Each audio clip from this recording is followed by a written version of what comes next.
Dinsun TV, saluran dakwah Samarinda.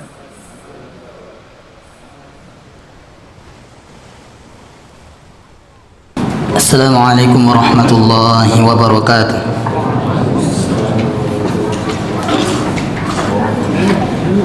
Alhamdulillah Rabbil alamin, wassalatu wassalamu ala rasulillah wa ala alihi wa ashabihi wa man tabi'ahum bi ihsanin ila yaumiddin. Ya ayyuhalladzina amanu taqullaha haqqa tuqatih wa la tamutunna illa wa antum muslimun. Amma ba'd.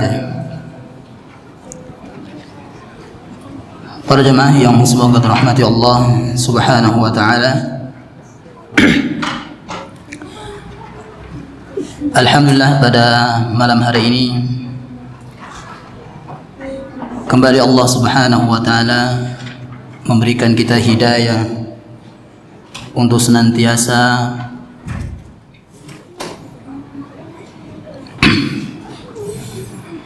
melaksanakan perintah Allah dan perintah Nabi-Nya sallallahu alaihi wasallam dalam rangka untuk menuntut ilmu agama.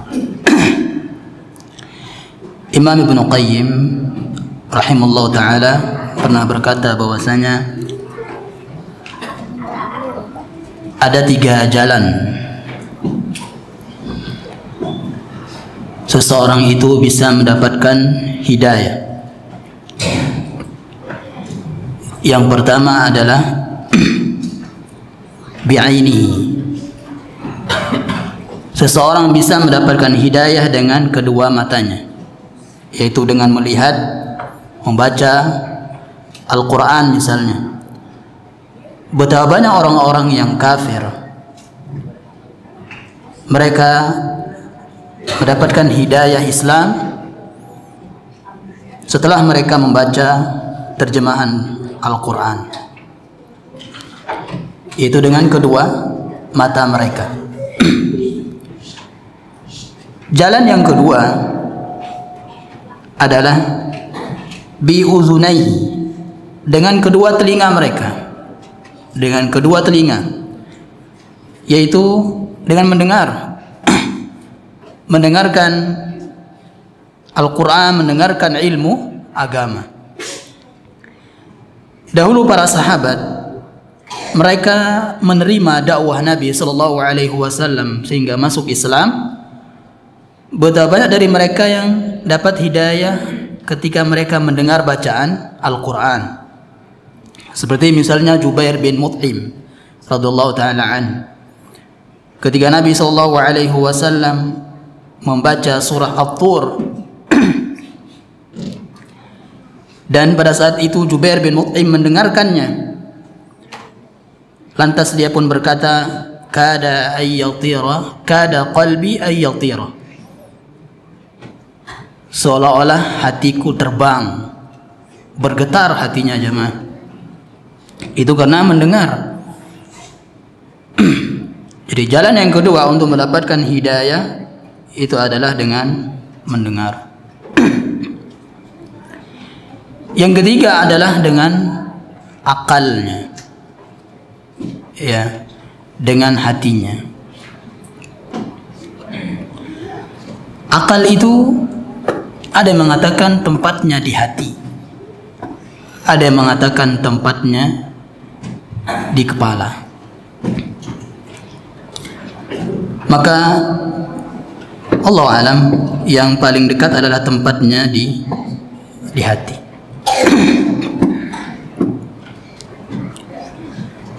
Inilah 3 jalan seseorang untuk bisa mendapatkan hidayah. Dan hidayah yang paling utama itu adalah hidayah ilmu dan amal jemaah. Hidayah ilmu dan amal. Kenapa kita sebutkan hidayah ilmu? Karena di antara tafsir dari al-huda itu adalah ilmu. Allah Subhanahu wa taala berfirman, "Huwallazi arsala rasulahu bil huda wa dinil haqq Dialah Allah yang telah mengutus Rasulnya dengan al-huda, dengan membawa hidayah, yaitu ilmu. Wa dinil haq, kemudian membawa hidayah amal. Ya, amal. Dengan dua inilah jemaah kita akan senantiasa diberikan kemenangan oleh Allah Subhanahu wa taala. Kita enggak akan direndahkan oleh orang-orang kafir kalau orang muslim itu berilmu dan mengamalkan ilmunya.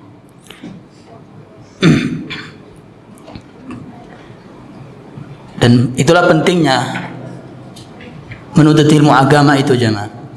Ya. Pentingnya hidayah ilmu ini.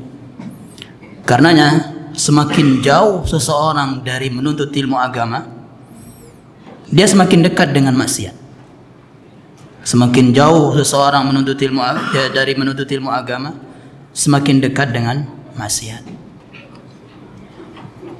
Kita lihat di antara teman-teman kita yang dulu misalnya, yang kita kenal rajin menuntut ilmu agama, duduk di majelis ilmu agama, namun mereka diuji oleh Allah Subhanahu wa taala, dites oleh Allah Subhanahu wa taala, benarkah, jujurkah dia dalam menuntut ilmu agama. Ada di antara mereka yang futur kebablasan sehingga mereka jauh dari ilmu agama. Dan kita lihat di antara mereka ada yang sudah mulai isbal kembali. Di antara mereka ada yang sudah mencukur jenggot. Di antara mereka yang dahulunya mengharamkan musik, sekarang sudah mulai mendengarkan musik. Kita lihat di Facebook mereka penuh dengan musik. Apa sebabnya itu jemaah? Jauh dari ilmu agama. Beranlah tadi yang kita katakan bahwasanya semakin jauh seorang itu dari menuntut ilmu agama, semakin dekat dengan maksiat kepada Allah Subhanahu wa taala. Nah, alhamdulillah kita berada di kota Samarinda ini penuh dengan majelis ilmu agama jemaah. Bahkan setiap malam, hampir setiap malam ada majelis ilmu agama ahli sunnah wal jamaah. Para jemaah rahmati Allah Subhanahu wa taala, syukurilah hidayah ini masih menempel pada kita jemaah. Hidayah bermajelis ilmu agama. Makanya jangan lupa untuk berdoa kepada Allah Subhanahu wa taala, ya muqallibal qulub tsabbit qalbi ala dinik, wa ya musarrifal qulub sarrif qalbi ila ta'atik. Inilah doa yang dahulu selalu Nabi sallallahu alaihi wasallam baca, panjatkan kepada Allah Subhanahu wa taala, sampai-sampai Ummu Salamah istri beliau radhiyallahu taala anha bertanya, "Wahai Nabi, kenapa engkau selalu membaca doa ini?" Apa kata Nabi sallallahu alaihi wasallam? Sesungguhnya hati seorang hamba itu di antara dua jari jemari Allah Subhanahu wa taala.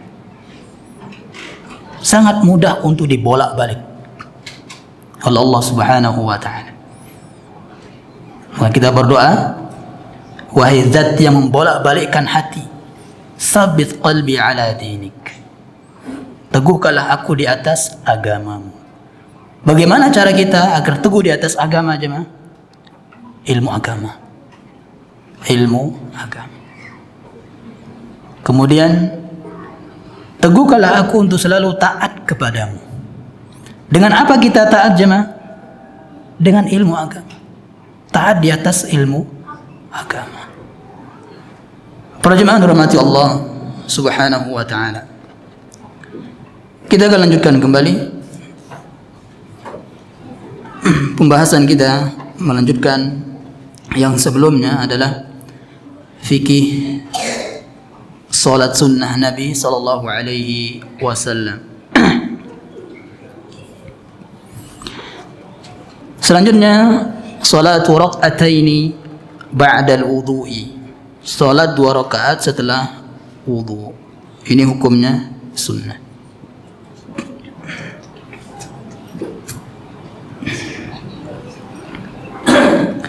Dan keutamaan tentang hal ini banyak jemaah. Ya. Di antaranya adalah ghufira lahu ma taqaddama min dzambi. Dosa-dosa kecil akan terhapus. Dosa-dosa yang telah lalu, yang kecil-kecil akan terhapus. Kenapa yang besar tidak terhapus? Karena yang besar tidak akan bisa terhapus kecuali dengan taubat. Kecuali dengan taubat. Nah, bahkan dahulu ketika seseorang membunuh, kemudian dia berkata kepada sahabat Ibnu Abbas radhiyallahu taala anhuma, "Wa Ibnu Abbas, adakah taubat untukku?" Apa kata sahabat Ibnu Abbas? Dan sedangkan membunuh itu adalah dosa besar. Kata sahabat Ibnu Abbas radhiyallahu taala anhuma, "Apakah kamu punya ibu? Masih punya ibu?" Iya. Ya. Atau dia menjawab tidak. Ibuku sudah tiada. Kemudian ada sahabat lain berkata kepada sahabat Ibnu Abbas tercengang, "Wahai Ibnu Abbas, kenapa engkau bertanya tentang apakah dia masih punya ibu?" Kata sahabat Ibnu Abbas radhiyallahu taala anhuma, tidaklah ada ketaatan yang paling agar Allah Subhanahu wa taala menghapus dosa itu kecuali ketaatan atau bakti kepada kedua orang tua. Sampai dari hadis ini para ulama mengatakan seolah-olah dosa besar itu bisa dihapus dengan bakti kepada kedua orang tua. Nah, ini saking besarnya jemaah pahala bakti kepada kedua orang tua itu. Sampai sahabat Ibnu Abbas radhiyallahu taala anhuma bertanya apakah dia masih hidup ibunya. Kalau masih hidup, taatilah, berbaktilah, semoga dengan itu dosa membunuhmu terhapus. Nah, tapi jumhur ulama mengatakan tidak bisa. Ya, taubat hanya dengan taubat kepada Allah Subhanahu wa taala. Tapi ingat jemaah, dosa-dosa yang telah kita taubati itu tidak akan terhapus catatannya di catatan malaikat. Ya, tidak akan terhapus. Yang terhapus hanya siksanya. Diampuni Allah Subhanahu wa taala. Ya. Tapi catatannya tetap ada. Dan itu kalau kita akan ditanya oleh Allah Subhanahu wa taala catatan itu dan kita mengakuinya, dan Allah hapus. Dan Allah tidak menyiksa kita dengan itu kalau kita bertaubat. Nah, para jemaah hormati Allah Subhanahu wa taala. Jadi akan terhapus dengan 2 rakaat salat sunnah ba'dal wudu. Setelah wudu itu adalah dosa-dosa kecil. Ya. Dan semua ketaatan itu jemaah menghapus dosa-dosa kecil. Semua ketaatan. Allah Subhanahu wa taala berfirman, "Innal hasanati yudhhibnas sayyiati." Sesungguhnya kebaikan-kebaikan itu akan menghapus dosa-dosa. Ya. Kebaikan-kebaikan. Salat kita, ya. Sekarang salat kita maghrib ini kita lakukan dosa kecil antara maghrib dan isya. Nanti kita salat isya terhapus dosa kecil. Ya. Nah. Dan kita itu jemaah tidak terlepas dari dosa kecil jemaah. Ya. Banyak dosa-dosa kecil kita. Namun bahaya jemaah. Kalau dosa kecil itu terus kita lakukan, ya, akan jadi besar. Akan jadi besar. Kalau dosa-dosa kecil terus kita lakukan akan jadi besar. Nah,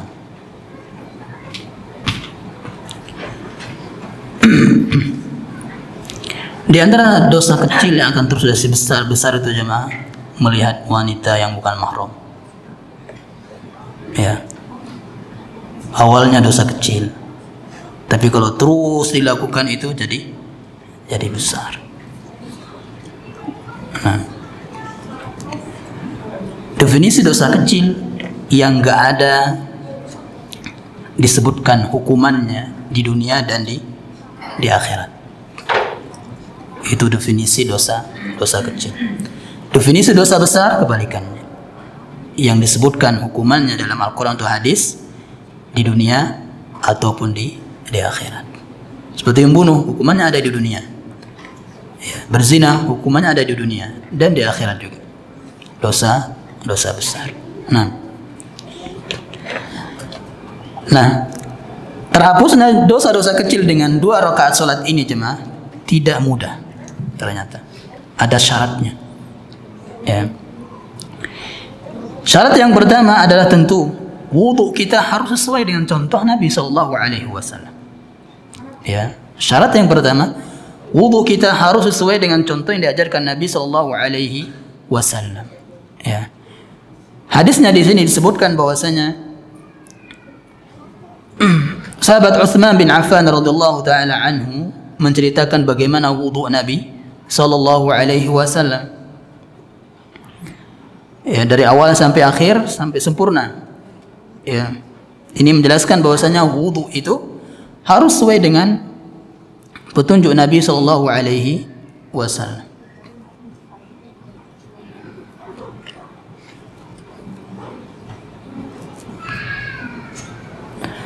Apa kata beliau? Man tawadda'a nahwa wudu'i hadha. Siapa yang berwudu seperti wuduku ini, wudunya sahabat Utsman seperti wudunya Nabi sallallahu alaihi wasallam.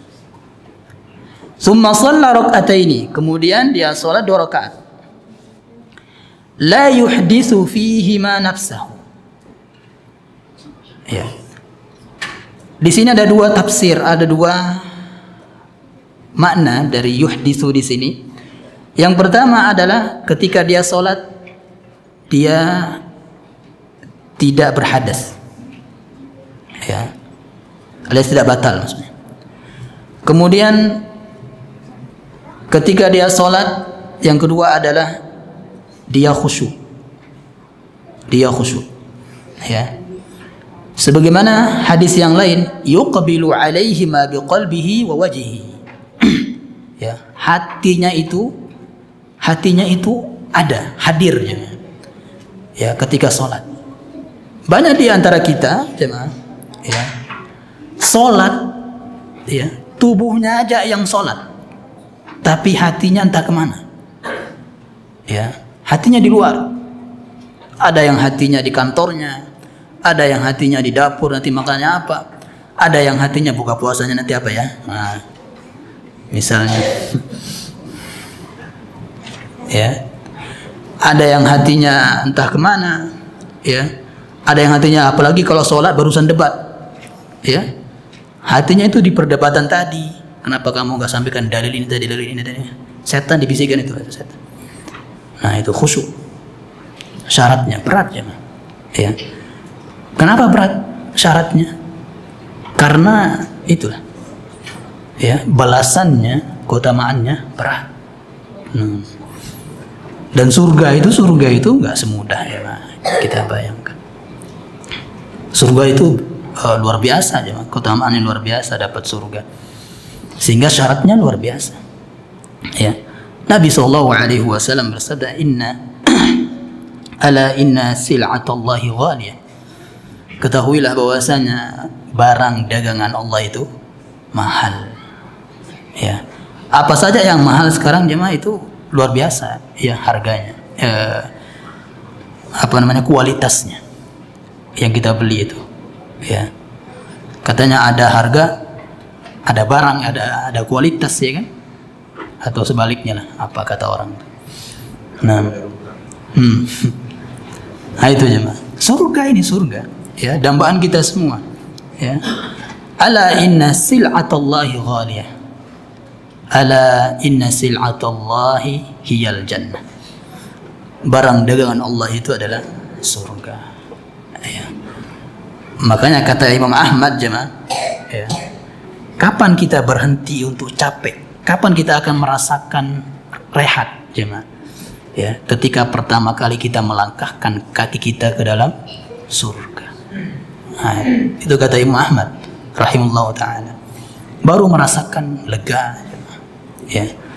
Dan di dunia ini juga kita nggak akan merasa enak ketika istirahat itu kecuali setelah capek ya. Ya. Kita capek kerja dulu baru kita tidur. Setelah tidur itu wah, masya Allah enaknya. Ya. Beda dengan santai-santai kemudian tidur, nggak rasakan enak itu. Nah, dan itulah Nabi SAW telah contohkan jemaah, ya, sampai beliau meninggalkan kemewahan, ya kan. Ketika beliau tidur beralaskan pelepah kurma sampai berbekas di pundaknya, ya. Nabi SAW bahkan ditawarkan, kenapa engkau enggak seperti raja-raja di luar sana, tidurnya luar biasa, ya. Nah, itu untuk mereka di dunia, kita di akhirat, kata Nabi SAW,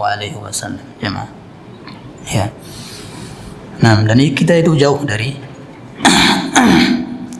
apa atau keadaan Nabi SAW. Nah, kemudian juga keutamaan luar biasa juga adalah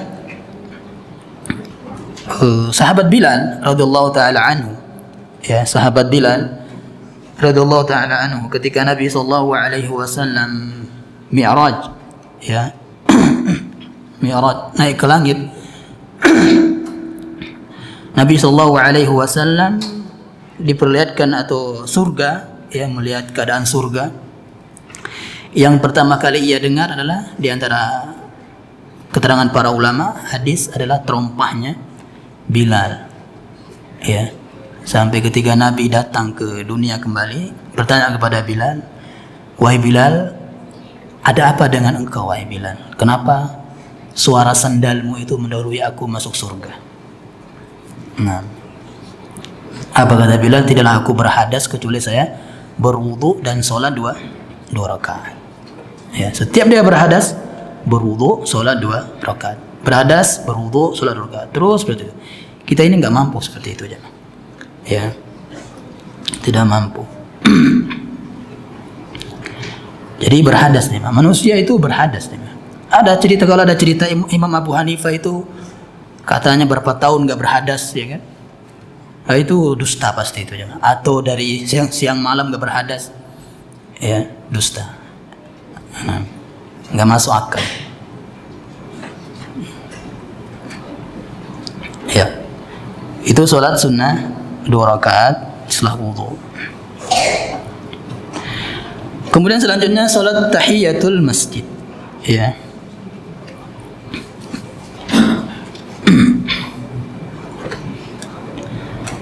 Sholat tahiyatul masjid ini jemaah penamaan para ulama hadis, ya. Jadi tidak ada sholat di zaman Nabi namanya tahiyatul masjid. Tapi nama sholat tahiyatul masjid ini, ya, yaitu dari para ulama.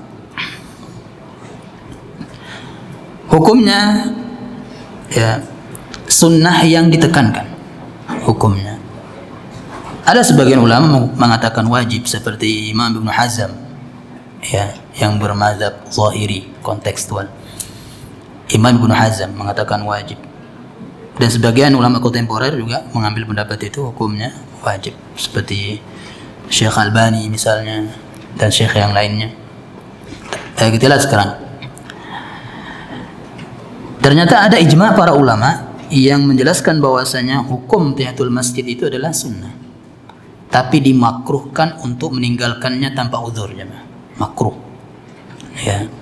Dan hukum makruh ini tidak sembarang, jemaah. Tidak sembarang. Dahulu ketika sahabat Ibnu Abbas ada orang sholat di sampingnya, ya, dia tafqa'u asabi'ahu, yafqa'u asabi'ahu, dia membunyi-bunyikan jari jemarinya ketika sholat. Adapun di zaman sekarang kalau sengaja kita dengan ajen itu, dengan ajen agar berbunyi, itu makruh jadinya, jemaah. Bangkit dari sujud, ya, sengaja dia pakai ajen agar berbunyi, misalnya ya gitu, berbunyi, makruh itu. Ya, kalau disengajain. Ada juga yang sudah berdiri sholat, kakinya digini-gini agar berbunyi, ya kan? Dibunyi, itu makruh. Ya. Perkara makruh, ya, yang definisi fikihnya itu, ya, nah, kalau dilakukan, ya, itu tidak apa-apa, nggak dapat dosa. Nah, ditinggalkan lebih baik. Itu definisi fikihnya. Fikih itu jangan. Ya, itu definisi para ulama fikih yang sekarang. Sekarang kita lihat definisi makruh para sahabat jemaah. Ketika sahabat tadi membunyi-bunyikan ini jari jemarinya ketika sholat, apa kata sahabat Ibnu Abbas? Beliau mengatakan radhiyallahu taala anhuma, la ummalak. Ya, tidak ada ibu untukmu. Maksudnya apa? Celaka engkau. Celaka engkau. Itu kata sahabat Ibnu Abbas kepada orang yang mengerjakan perkara makruh. Ya. Atafqa'u asabi'aku anta fis shalah. Ya. Apakah kamu menyembunyikan jari jemarimu sedangkan kamu sedang dalam keadaan sholat? Ya, itu perkara makruh. Nah, tapi luar biasa pengingkarannya para sahabat tentang perkara makruh ini jemaah kalau dilakukan. Ya. Dan para ulama dahulu kenapa mereka lebih banyak mengatakan makruh daripada haram jemaah? Kan dalam Al-Quran ada dalil bahwasanya jangan lisan kita itu latah mengatakan ini halal, ini haram. Ini yang dikhawatirkan oleh para ulama dahulu. Makanya dia lebih sering mengatakan makruh. Ya, makruh. Dan ingat, dahulu makruh itu lebih dekat ke yang haram jemaah. Bukan ke yang nggak apa-apa. Ya. Gara-gara definisi yang nggak apa-apa ini, makanya rokok itu ngepul-ngepul terus ya, di zaman sekarang kan. Bahkan ada dijual rokok ini elektrik apalah. Nah, mungkin nanti ada rokok yang nggak ada asapnya ya kan. Seperti motor kan diganti dengan motor listrik nanti kan. Mungkin ada rokok nanti yang nggak ada asapnya biar nggak mengganggu orang. Nah itu makruh ya. Ya, sehingga kita harus berhati-hati jemaah meninggalkan sholat tahiyatul masjid tanpa uzur. Ya. Benar dia nggak berdosa jemaah, dia nggak berdosa, tapi tadi makruh. Nah.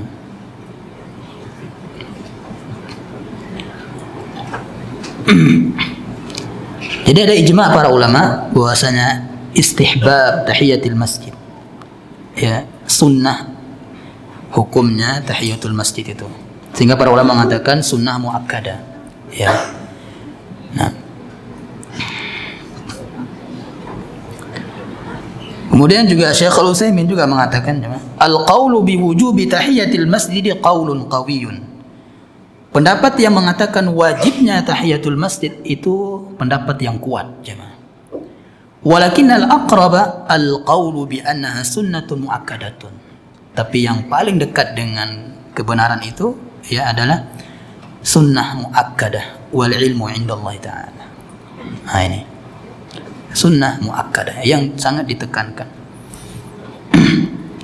Nah, jadi sunnah muakkadah itu lebih dekat ke wajib jemaah. Ya, kan turunannya itu wajib, sunnah muakkadah, sunnah biasa. Ya. Nah.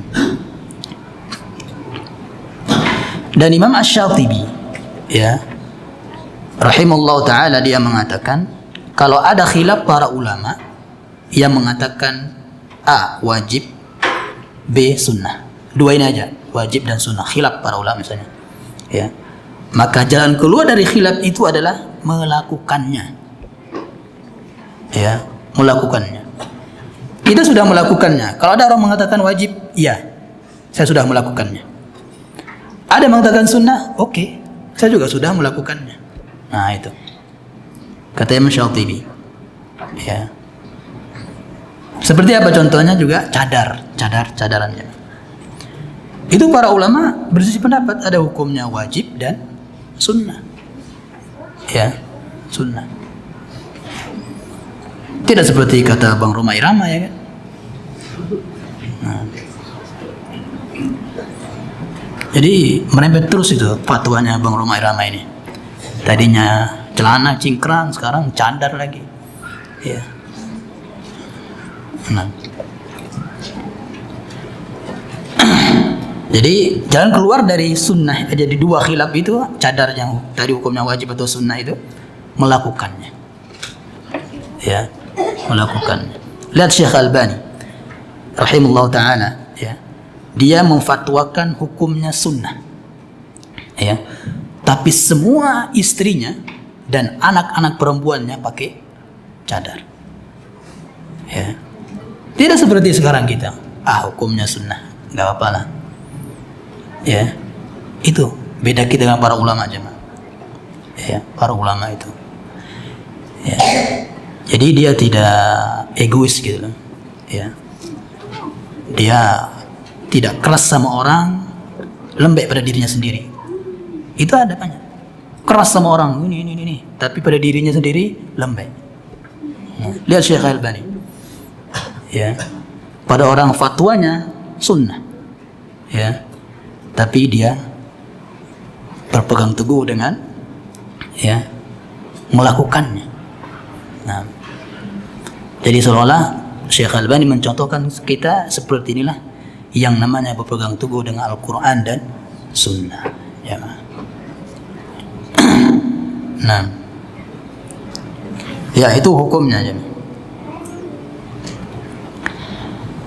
Kemudian selanjutnya yang kedua, ma tahiyatul masjidil harami